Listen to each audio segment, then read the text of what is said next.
What does that look like?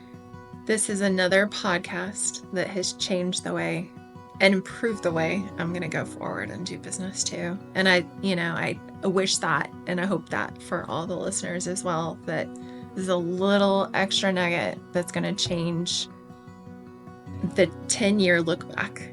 When they look back and they're like, I listened to that podcast and I implemented this, and now my life's different. Now my life's different.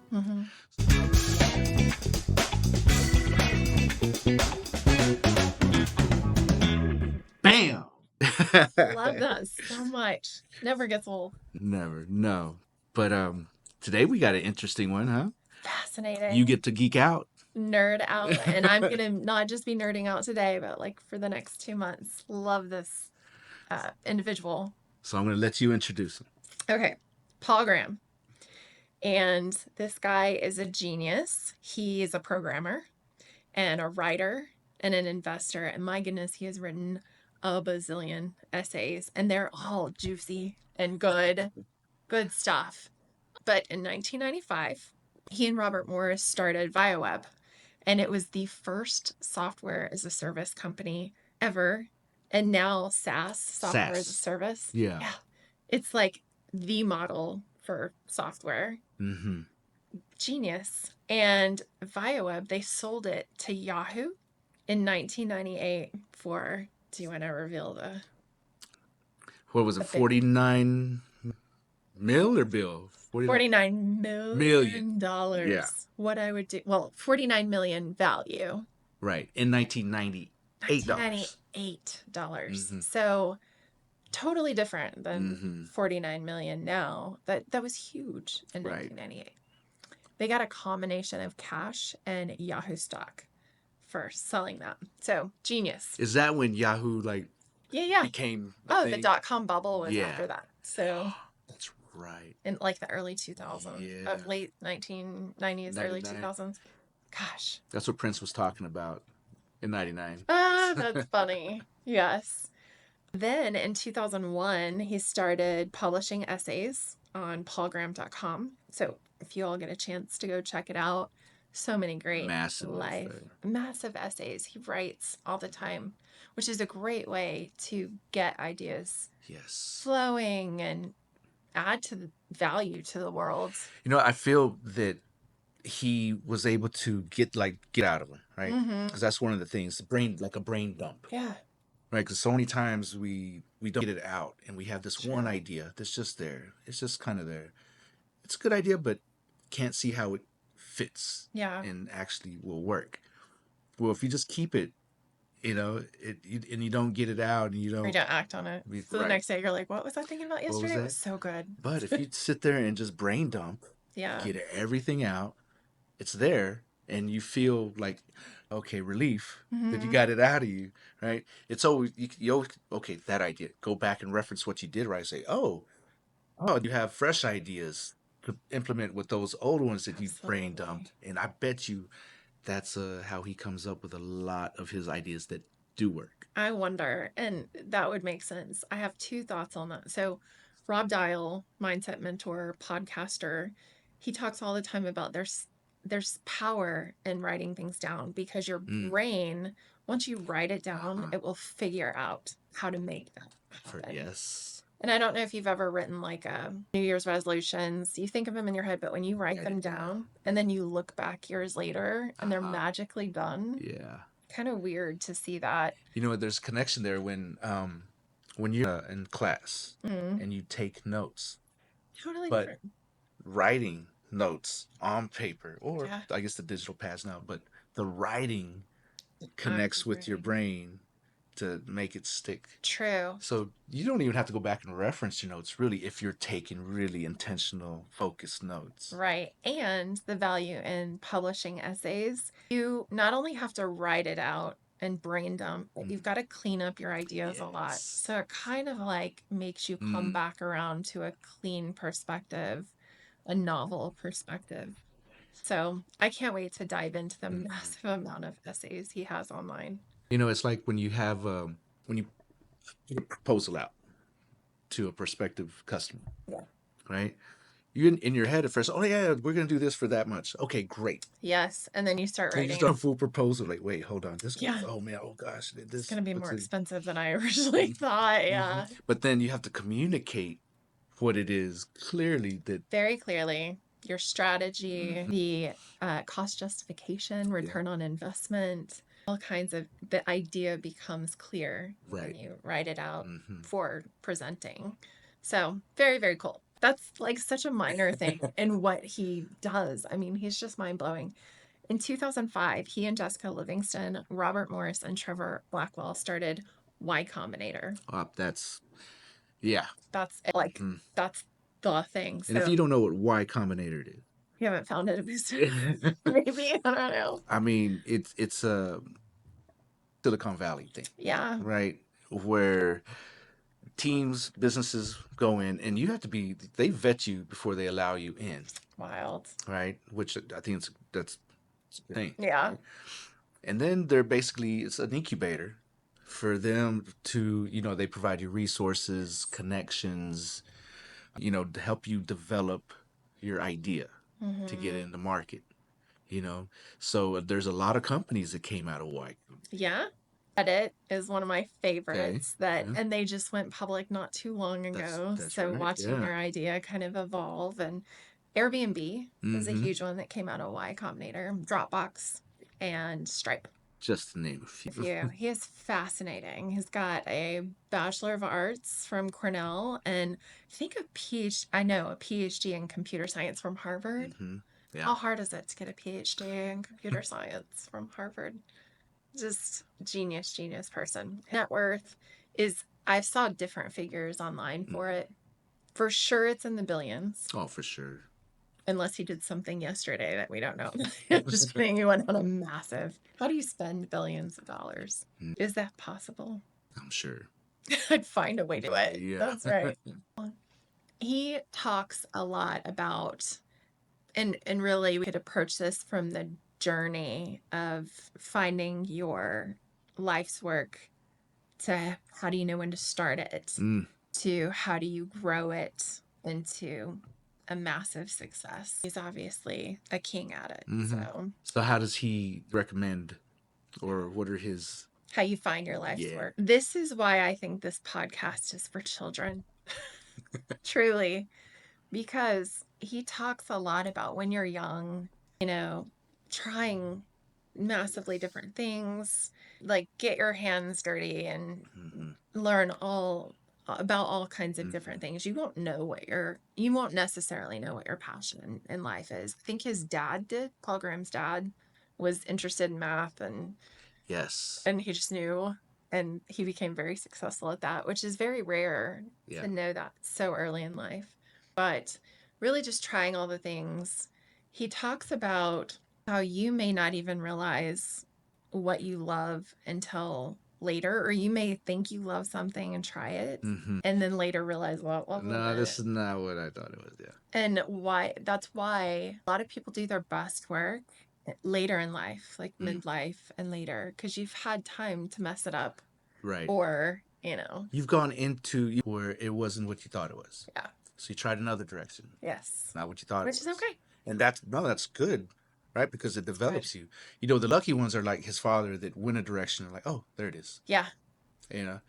But so it was, I've gone in many different directions. Very relatable. But at the same time, all those different directions led you right. Right, because I gained the skills, gained the knowledge that kind of culminated in what I'm doing now. They all kind of came together. Yeah. So if I would have taken one direction and just leaned on it, I might not have been able to do what I'm doing now. Yeah. Very cool. He talks about a couple of things to not do, which is what most of us do. Not letting your life's work be something other people tell you to do. The vast majority of us just pick a job to pay the bills. And hate it day in, day out, and just kind of float by on what other people are telling you to do all the time, all day long. He also says people put too much importance on finding something that will be important, but that's not where the focus should be. There are 3 things that you need to consider for finding your life's work and how to great work. And one is you have to have a natural aptitude for something. So you're just kind of naturally good at it. Not amazing at it. Not like Mr. Beast level or Bill Gates level or Steve Jobs or, but you have to kind of lean more naturally towards it. Number 2, you have to be interested in it. And number 3, it offers the scope or the possibility for it to be great work or important. But that's not the most important thing. Right. The first 2 are. So you focus on the first 2, you're interested in it, and you're naturally leaning towards it. Yeah. And the importance will come. Because you find meaning and purpose in the work. Yeah. Yeah. Introducing Founders Focus with Gina Lewis, a once-a-month deep dive on the BAMBIZTALK podcast where we spotlight the legends of entrepreneurship and uncover their game-changing strategies. Join me, Angel Garcia, and the ever-insightful and brilliant Gina Lewis as we unpack the stories of iconic founders, what drove their success, bold moves that redefine industries, and the gold nugget lessons they've left behind as actionable insights that small business owners like you can use today. We will also spotlight local entrepreneurs and thought leaders who've taken the stage at Founders Blend Midland. These trailblazers have already shared their expertise in person, and now they're joining us on the podcast to dive deeper into their journeys, unpack their insights, and reveal the rest of the story. Whether you're looking to sharpen your business acumen, stay inspired, or learn how to think like the greats, Founders Focus is your go-to resource. Catch us monthly on BAMBIZTALK podcast, where the wisdom of the past powers the success of the future. To the bold goes the glory. He mentioned too, you're not necessarily the judge of that. I mean, you kind of are. You choose that. No one else chooses that for you, your life's work and what you pursue. But he mentioned you don't do what you love, what you're passionate about, and let the next generations determine if you're not. I thought that was really cool. Okay. So it's not up to you. I mean, personally, individually is this important to me, but is it important to the world? Right. Not your problem. Not your problem, right. I love it.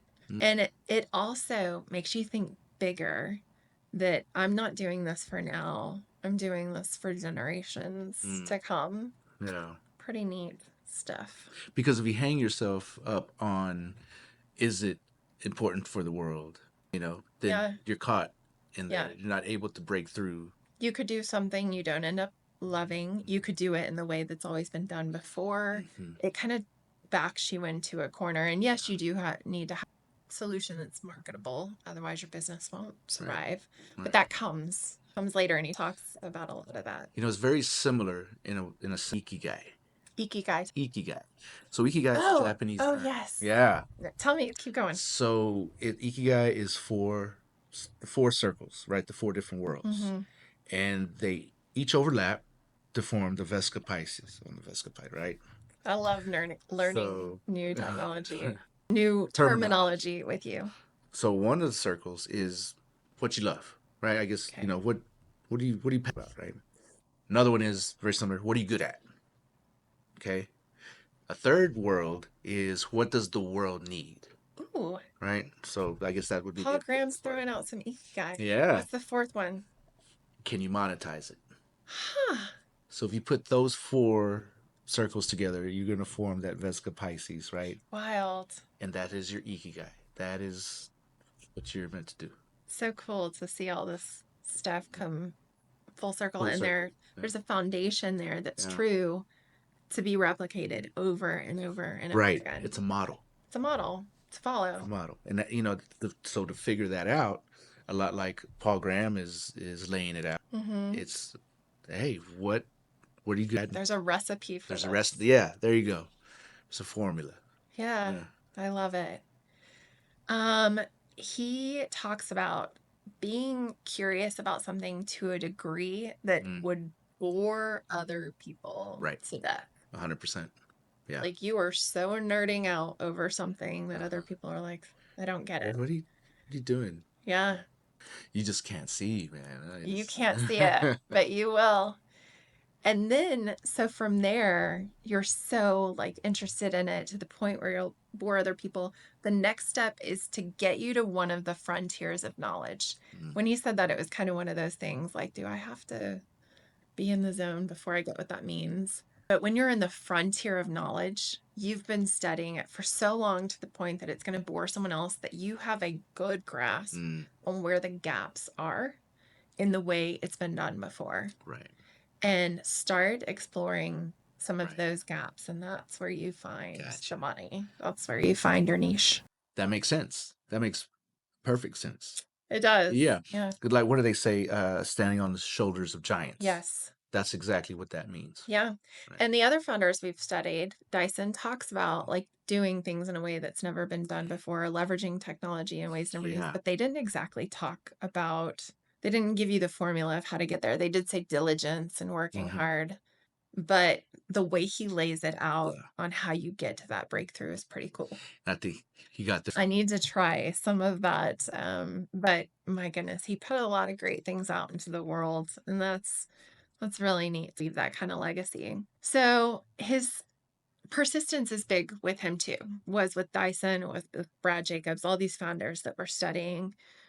Persistence is big, but he said, interest will drive you. Your interest will drive you to work harder than your diligence ever would. And I thought that was really, really neat. I think all the things that I've just done because I had to, and I'm diligent at it, and I get it done. Yeah. But it's different. It's different. Yeah. If you're interested in it, but really, like you were saying a while ago, like put so much focus into something where someone else would look like, you're crazy. But if you should hear you're crazy. Yeah. But that interest, that curiosity.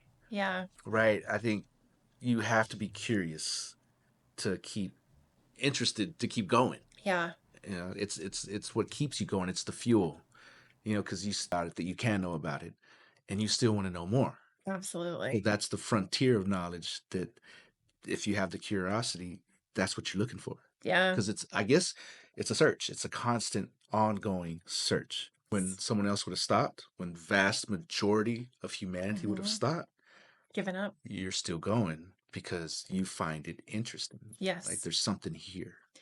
He does touch on some of the nuances with that, because not every single day are you going to absolutely love pushing through, even if you're interested in doing something.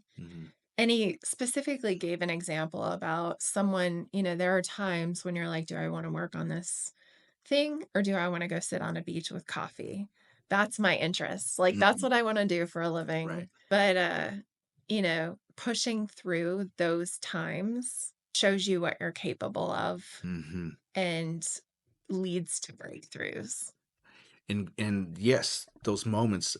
Did he mention Da Vinci? I don't recall that, but tell me what you're thinking. So, Da Vinci, when he was, doing his great works, right?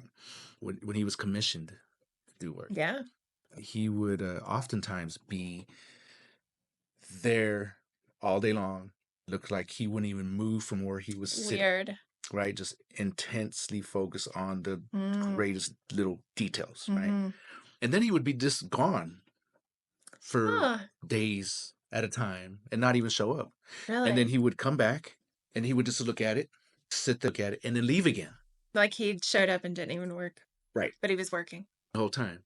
Even if he was gone doing something else, like another project or whatever it is that Da Vinci was into, right? He was probably trying to come up with a combustible engine or something. Something genius. Yeah. But then he would come back and then put another sprint in. Oh, well, yeah. Go full throttle at it. He talks a lot. You can overwork too. There's such a thing as working too hard. Yeah. And I think that's similar to the Da Vinci story that you're talking about. He had to step away and to other people that appeared like they're not working. Not working. So lazy. Well, no, because I was just having this conversation this morning. It's called active recovery. Oh yeah. We use that in working out. We don't use that in. Right.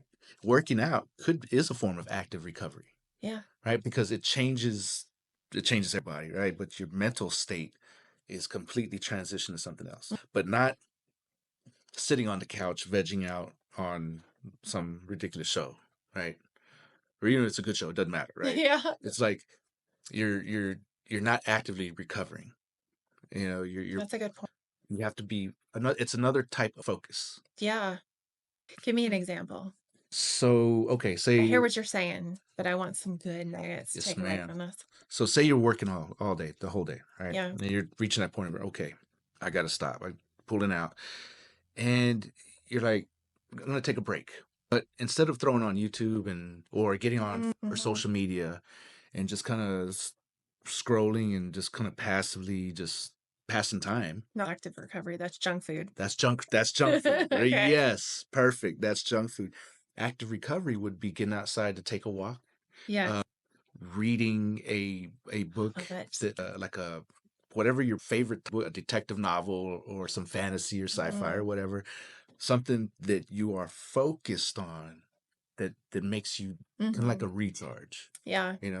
Going to get a workout. Let your brain wander a little bit, but not let your brain veg. Yes. Not even right, not edged out, right? And then what that does is you're completely changing your focus from what you've been focused, your work, right?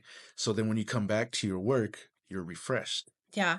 And you get to a point where you start making mistakes and it's not productive. 100%. And I know you've been there. I've been there yesterday. I'll probably be there tomorrow. Same time, same place. Yeah, exactly. Hey there, bookworms and knowledge seekers. Ever wished you could find everything you need in one place? Look no further than the Ector County Library. We're not just about books, though we've got plenty of those, from the latest page-turners to classic favorites. We're talking free high-speed internet, tech classes to boost your skills, and awesome programs for all ages. Kids can dive into storytime adventures, teens can hang out and study, and adults can join book clubs or learn something new.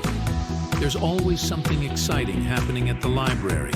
So whether you're a student looking for homework help, a job seeker needing resources, or just someone who loves to learn, we've got you covered. Swing by your local Ector County Library and see what we're all about. It's more than just books. It's a whole world of possibilities.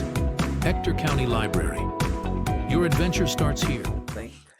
That you get something for so long, and you can feel it in your eyes. I feel in my eyes. They want to close, and they're not as. I was looking at my screen, and it was basically like the Matrix Chinese. Yes. And I was like, I know what I need to do. You're just staring at it. Because I know what I need to do, but I couldn't figure out how to do it.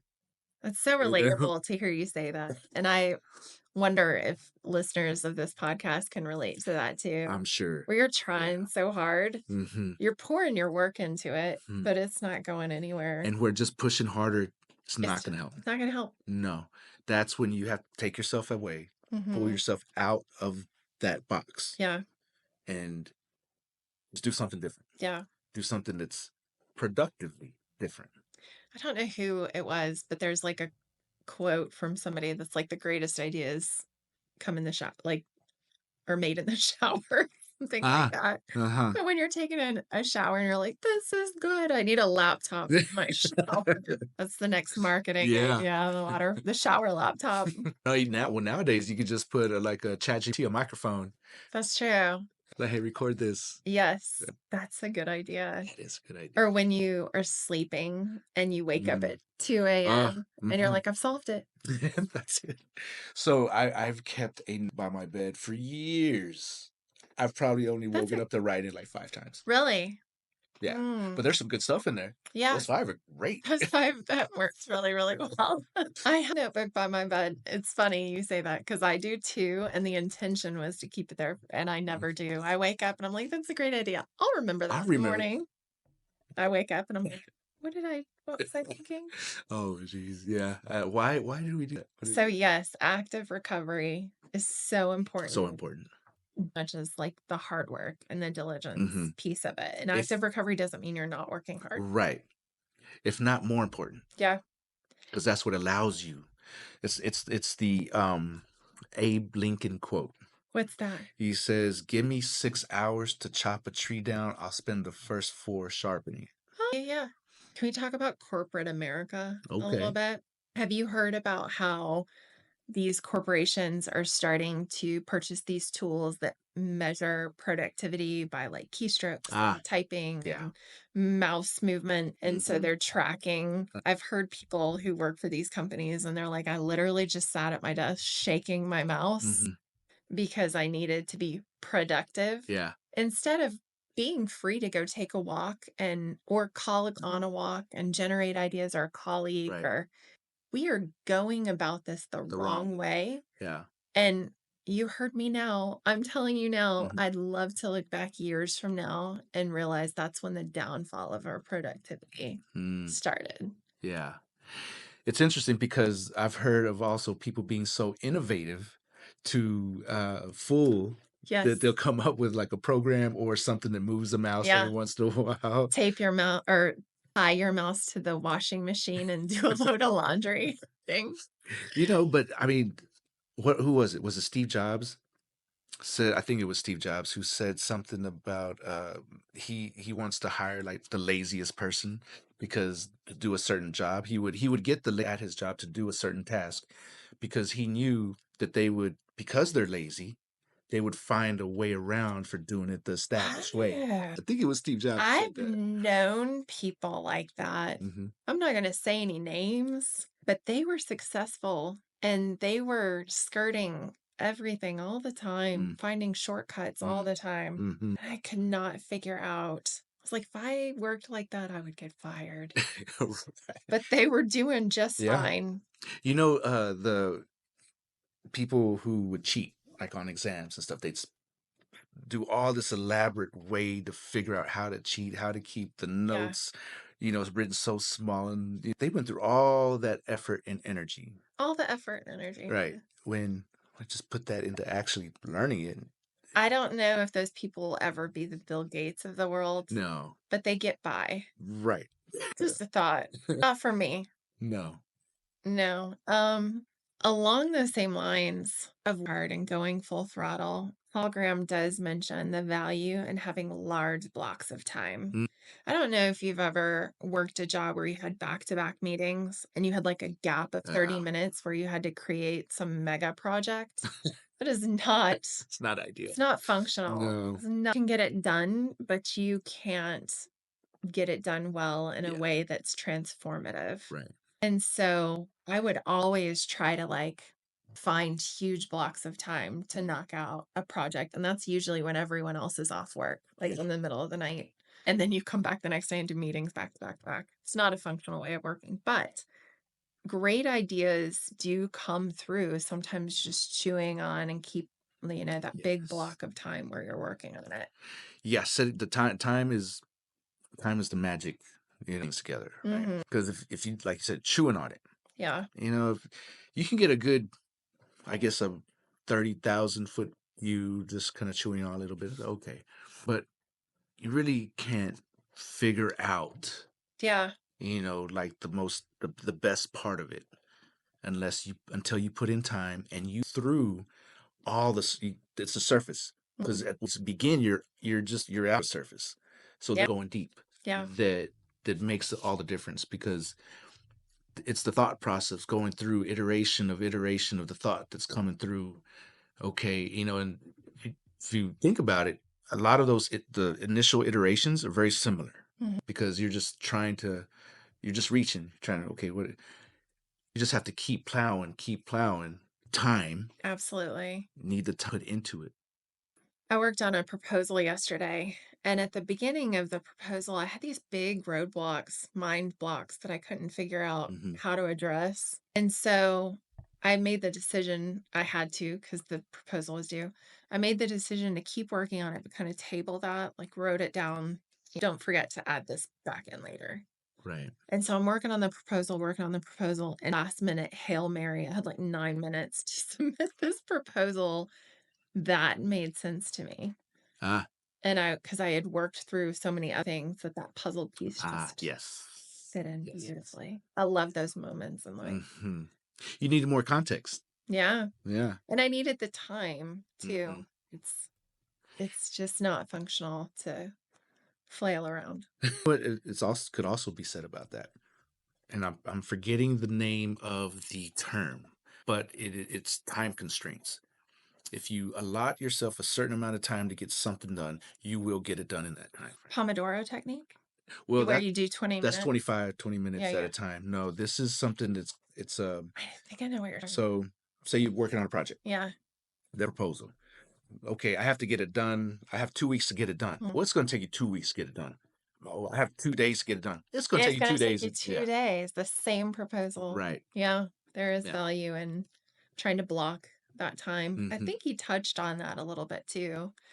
But yes, and I try to do that with each section of the proposal. I'd be like, okay, it's due in this many hours, taking an hour to work on this section. It better be done by then or I'm behind schedule. And then it works out pretty cool. That is why setting milestones works. Yes. In life too, the long term. Everything. Hey, I have 5 years to get here. When is your book? Asking out of curiosity. Dude, that you know what? That's actually a good question. I should put a time on it. Yeah, because it'll get done. Because right now it's in infinity. Yeah. You know? I was like, oh, it's going to get done. Okay, when? Out there. Yeah, sometime there, in the future. it'll get done. It's going to get done, right? Yeah. No, maybe I should put a time limit. Yeah. Right? Like, maybe 5 years is a good time. Okay, in the next 5 years, I will have a book written. Yeah. You're going to have so many chapters written by each year and blocking it up that way. That would be, okay, y'all heard it. Cancel all of his meetings on Monday. He needs blocks of time. That's right. But yes, consistency. That consistency is key with the active and the pushes and the active recovery and the pushes to exponential growth. Yes. Right? Because what is exponential, right? It's when it reaches a critical mass and then it crosses a threshold. Absolutely. So before we get into exponential growth, how do you even know when to start either a company or an endeavor or an initiative? Paul gets into that, doesn't he? He does. What's the best time? How about I ask it this way? What's the best market to start a company? The best market? Yeah. Like today's economy. Oh, people are like running and burying their heads. Gotcha. In a good or bad economic times, right? When that doesn't matter, right? It's are your resources there? Do you need to just get started at the base level? Can you start? Yeah, can you start? Can you ask? It doesn't matter what the economy looks like. Because if you're trying to time that, you're gonna lose. Yeah, I like how he phrases it too. He's like, "That's just a rounding error. It's who you have on your team, like your co-founder." And he talks a lot about pouring a lot of time and a lot of consideration into who your co-founder is going to be if you even go that route. Well, or the people around you. No, but your partners are so important. Yeah. Because it literally is, you are getting married. Sorry, honey. Don't be jealous. Yeah. That all of your agreement, all of your decisions have to be made with them in mind. Yeah. Right? So that's interesting. An interesting way to put it. It is marriage, and you spend more time with them than. Yeah. So are you able to get on, or can you have disagreements but still get something done with your partner? Where does that sit? Because if you don't know, I see this all the time. Yeah. Somebody just meets somebody randomly. Oh yeah, no, it'd be great. Let's start a business. They start a business. They're in dreamers. They start and they're dreaming in different directions. Yes. Yeah. Yes, that happens so much. So, where was it that when you do have a partner, you have to go through all those questions like, do you want kids? Yeah. They're all like awkward question. We're just starting a company. When they get in trouble, do we spank them or are they get in the corner? Yeah. Right? Like these are work through all this things. Yeah. What if we are out of cash? What are we going to do? Yeah. And the vast majority of people quit. You got to make sure you have someone on your team that's like, we will figure it out. Yes. Okay, that's a great one, right? So what's their capacity for risk? Yeah. Are they risk takers? Risk tolerance, risk appetite. Yeah. Because if you start a company with somebody and you start a company and everything's good, right? They're comfortable. Mm-hmm. You know, they're able to get along for a while. It's the phase of the company that's funded by your retirement, and you're like, you have cash. Yeah, and everything's good. Everything's good. Doing good. But what happens down to the wire, and hey, the sands are like running out. You run out of that venture cap, that VC or that private equity or whatever it is. And then you haven't really been bringing in your returns, so nobody else is gonna throw money in because, well, what are you going to return? Yeah, interesting. He talks about not being afraid to switch too. Like, you think, this is my passion in life. I love, for example, for me, I love cybersecurity. Say I went down this road and I'm not loving it, you'll have moments like that. But when it's a long term, I'm not going to love this. This is the wrong thing. Don't be afraid to switch. But he caveated that with, the long term breakthrough is when you really realize those big gains. And I think he highlights how that looks in practice by selling Vioweb. Like, you bring it you don't just end it and run off. You kind of bring it to a close and then run with something else. It's your exit strategy. So don't be a switch, but don't just do it with intention. Like, how are you? It's like anything. If you're an intentional person, which obviously Paul Graham is, and other people like him who are, they've built great empires, right? Well, I mean, they did it with intention. That was their intent.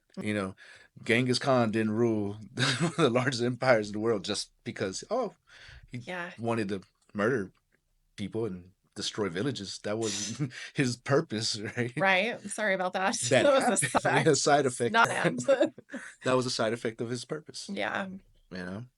But he had intent. It's interesting that you say the word intention, and I think that's very intentional.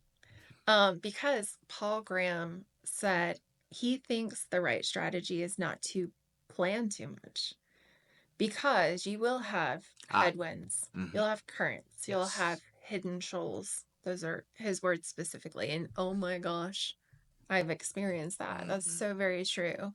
So when you have this plan and you're being hit with things that aren't according to plan, it can be harder to adjust. Right. I do think the quote, no plan at all is a plan to fail, or something like that. I love that quote. Yes, Benjamin Franklin. Yeah. If you failed to plan, you're planning to fail. You're so good at that, like knowing where these quotes come from. And I got lucky on that one. Yeah. Oh, cool. I just had to put a presentation together, and that's one quote I used. Nice. So, what presentation was it? Sorry. This one is what? I put together a seminar that was about startup essentials.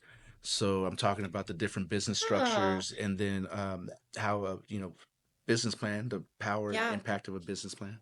That was a very thoughtful quote to put in that for entrepreneurs. Yes, ma'am. And for the business plan, and I'm going to use it again because I'm giving a speech at the Permian Basin Leadership Symposium, and my title of the speech is "The Courage to Plan." That's good stuff. Yeah. I may talk with you about that afterwards because we got some planning to do. Let's plan. Tall City Cyber, I love it. So yeah, not to plan too much. You got to plan, but have some built-in flexibility. 100%. So a plan, having how to describe it. Having a plan is like, okay, hey, we're going to take a trip to New York, a road trip. We're going to be on the road, okay? Maybe when we were like teenagers, we would probably just jump in the car and go. Totally. Right? But I might still do. We don't need to talk about that. But you want to get there in a specific amount of time. Yeah. Right? Okay, well, we're gonna have to plan to get there. Yeah. Where are the major highways, right? Yeah. What are the roads like? Where are we gonna sleep? Are we gonna rent anywhere? We're just what is this? Where are we gonna put gas? Right? Because we're gonna have to put gas every so often. Where are we gonna eat? Okay. Well, if you have a plan, okay, we mapped it out. We're getting to New York, and we're gonna be there in exactly 27 hours and 30 minutes. Okay. Well, we jump in the car and we start going. Okay, and then we're going pretty good. It takes us forever to get out of Texas, right? It sure does. Then once we're past Texas, okay, good. But all of a sudden, a tornado came and ripped this little town we were supposed to pass through like a week ago, and we didn't know anything about it, and there's no way through. Okay, well, we got to backtrack because we got to find another road, but then we got to find a way to get back to that side because that's the overall plan. Yeah. We're still trying to get that way. Yeah. How do we You're get still there? on the plan. We're still on You're adjusting the We plan. just have to adjust, right? Like you got to eat at Waffle House because that's the only thing that will be open in a tornado. It's the only thing will stay. That's right. Yeah, magically. But it's the pivoting. You know, you have to learn to pivot. You have to learn to navigate. Yeah. Right? Like ships at sea when they used to only have the stars. They had to navigate the winds, and then they had to stay on track, and it's constant back and forth. It's not a straight shot. Right. Planes don't fly in a direct line. They're constantly adjusting. Yeah, you can't just put in it and get there. Right. Got to constantly adjust. That is fascinating. Entrepreneurs and small business owners, are you searching for ways of taking your business to the next level? BAM is your answer. We specialize in crafting high-performance marketing strategies that put your brand front and center right in the palm of your customers' hands. Not only can we create a premium website full of features that optimize your social media and digital marketing presence, but we ensure that your brand gets multiple views from your target audience and even those visiting your competition. BAM is your go-to solution in the Permian Basin. But we're not just about digital and social media marketing. We're a one-stop shop offering a spectrum of services, including business mentorship, strategic planning, market research, and access to capital. That's right. We can get you funding to expand your business. With BAM, you're not just getting a service, you're gaining a partner committed to your growth for the life of your business. So why wait? Kickstart your journey to success today. Call us to set up a free consultation and discover how BAM can help your business soar above the rest. 432-247-8840. Call today and get your business launched.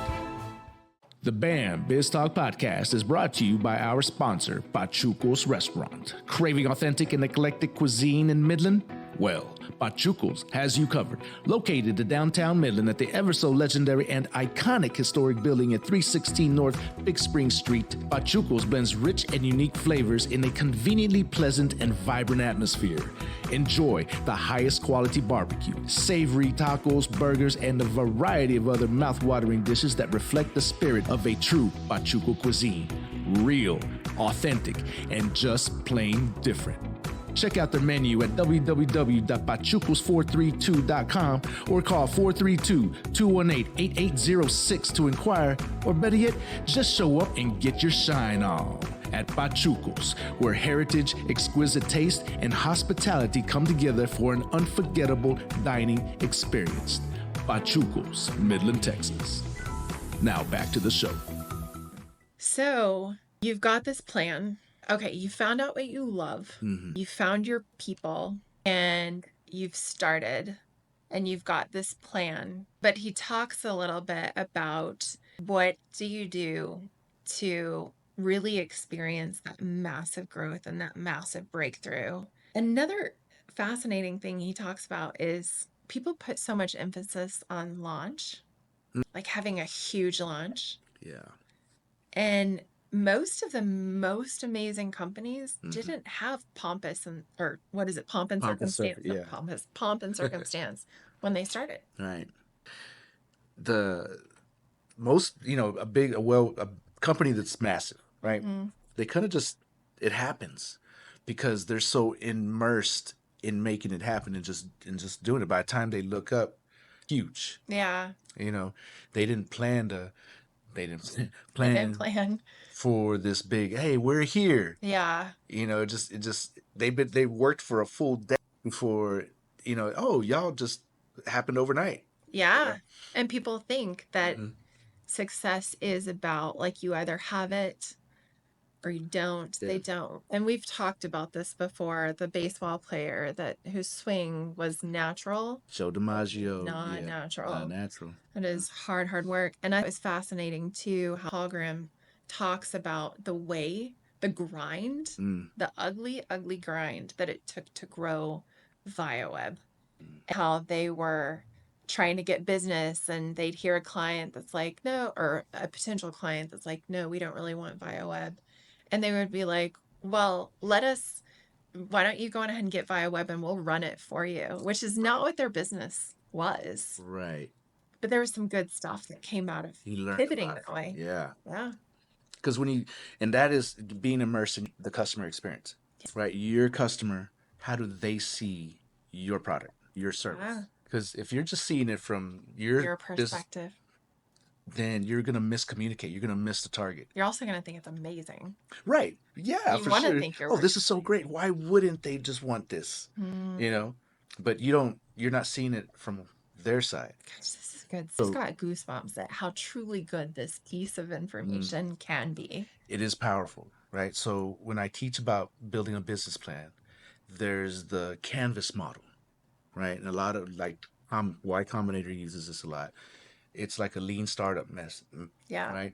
So in the very heart of it, you have your value proposition, right? That's your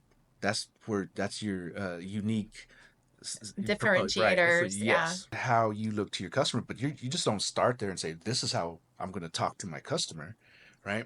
Well, what does your company look like? You know, how do you put all the moving pieces together? Yeah. And one, it's this how your model works. So you have your expenses and your costs, and then you have your revenues. Okay, but how do you engage that? Yeah. You have to break down your customer segments, right? And very, very detailed, each one of your customer segments. Yeah. Your customer personas. Who are you targeting? Who are you talking to? Yeah. Product. Yeah. Right. And then, use them. He does talk about using them to build your product. Yeah. Or your product approach. And then you have your resources. What resources do you at your disposal to create whatever service or product you can provide to your customers? What activities does it take? Right? What partnerships do you have that are going to contribute to that? Vendors and suppliers and everything. But the most important thing, this sounds intimidating. The most important thing is starting. It's just, doing it, right? Doing it. Putting it together. Yeah. And then that's how you create your value proposition, which now you're more informed of your customers. Yes. What did I hear the other day? Putting together, I'm in the process of doing this right now. Okay. Creating a customer advisory board. Customer advisory board. What is that? So a handful. They give you. It's like having a company advisory board. Right. It's your customer. Right. So you just ask them, hey, can we get on like weekly calls for about a month? I love that. And let me pick your brain. Yeah. How do you see my product or service? How about our competitors? How do you see their product or service? And just get everything you can out of that. And then from them, you got to be totally honest with me. Completely honest. Yeah, brutally honest and accept that feedback. Yes. I've worked for a few companies who had a customer advisory board, and they would wine and dine and spoil those customers so much because the value that they add to your company or your product is incredible. But they would bring them on site, pay for their hotels, have beautiful swag that they offered them to just come and spend a few days giving their feedback to the company. Yeah. And those were valuable. That's where some of our biggest come out of. Yes. What I loved about Paul Graham's experience at Vioweb was when he had those clients that were like, or potential clients that were like, no, we don't want it. He's like, you buy it and we'll run it for you. They were selling luggage. He's like, we're supposed to be building Vioweb and we're instead figuring out how to hawk luggage and toothbrushes or whatever it is.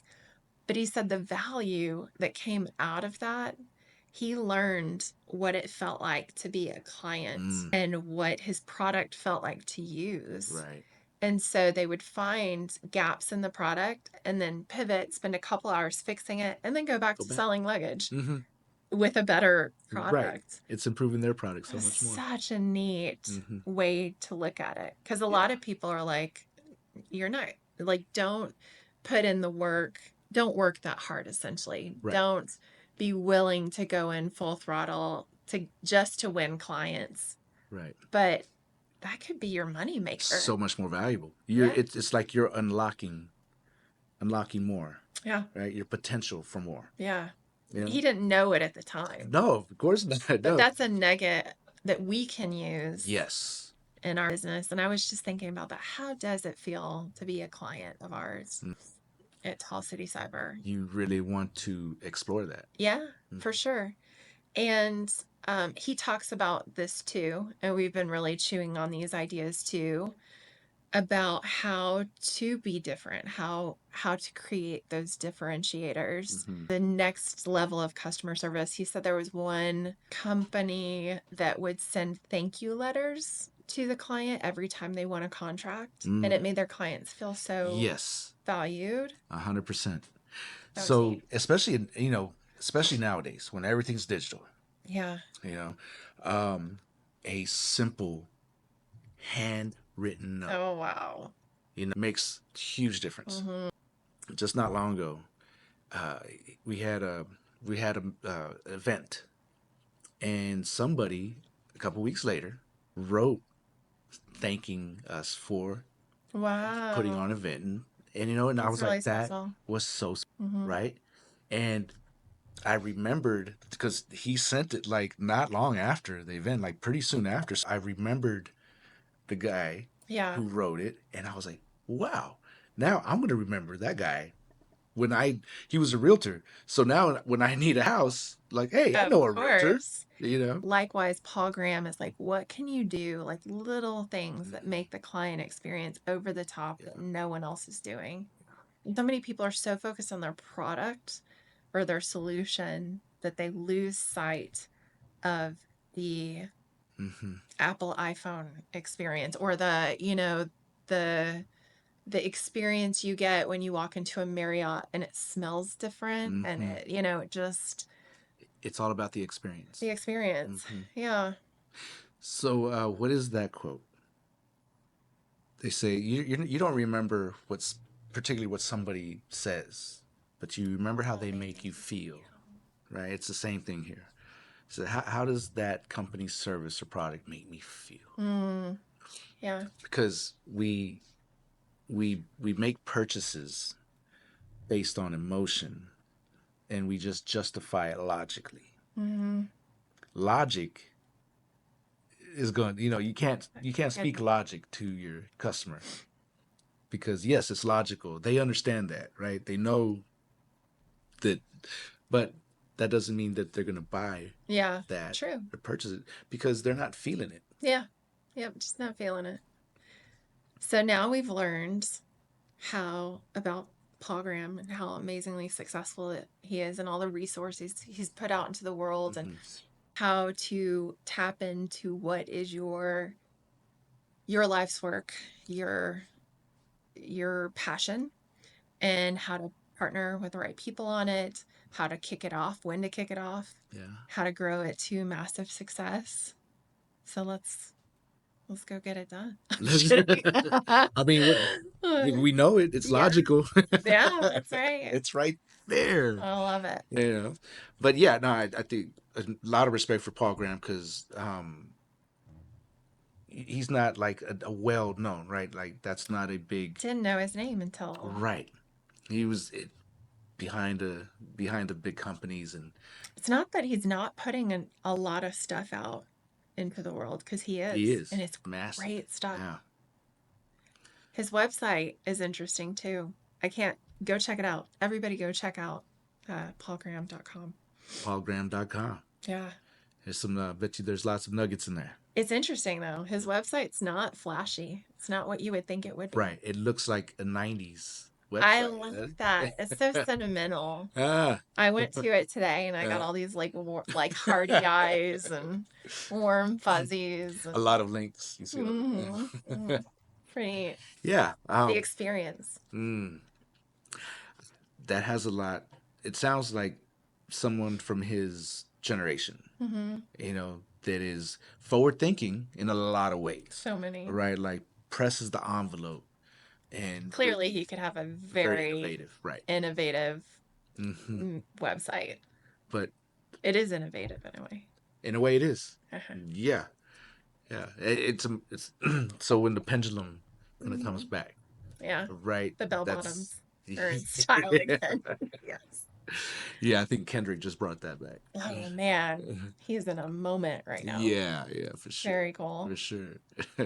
Well, cool. I enjoyed talking about Mr. Graham. I did too. Yeah.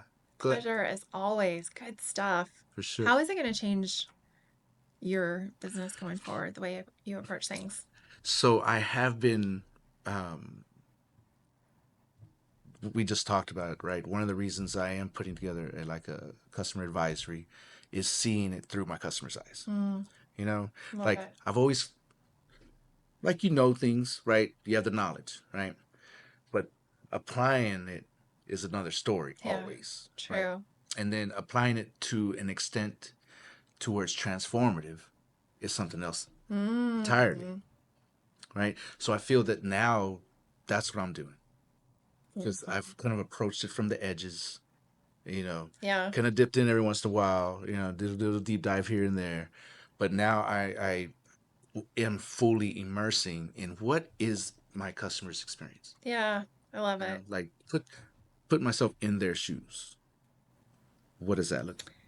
This is another podcast that has changed the way and improved the way I'm going to go forward and do business too. And I wish that, and I hope that for all the listeners as well, that this is a little extra nugget that's going to change the 10-year look back.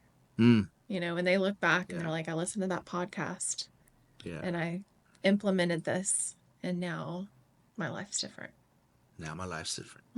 So what are you going to change? For sure, the customer. I want to find a way to be our own customer at Tall City Cyber and feel what that feels like. But also in those moments where I'm tired and feeling like I'd rather be teaching whitewater rafting, knowing that the long-term gains are going to be worth it. And also there's one more for sure. The breaks. When I'm working too hard, give myself permission for active recovery. 100%. It's so important. So those three things. Yeah. It really is amazing when you implement the practice of active recovery. Yeah. Founders, hard workers have a hard time with that sometimes. For sure. Because, you just want to get it done. Go. Sometimes, when you're in a fast car, you're driving, right? Really, really fast. I drive like a grandma. It's funny you should say that. So I can think in theory, yes. There you go. Going fast. The cars that are passing you by. Man.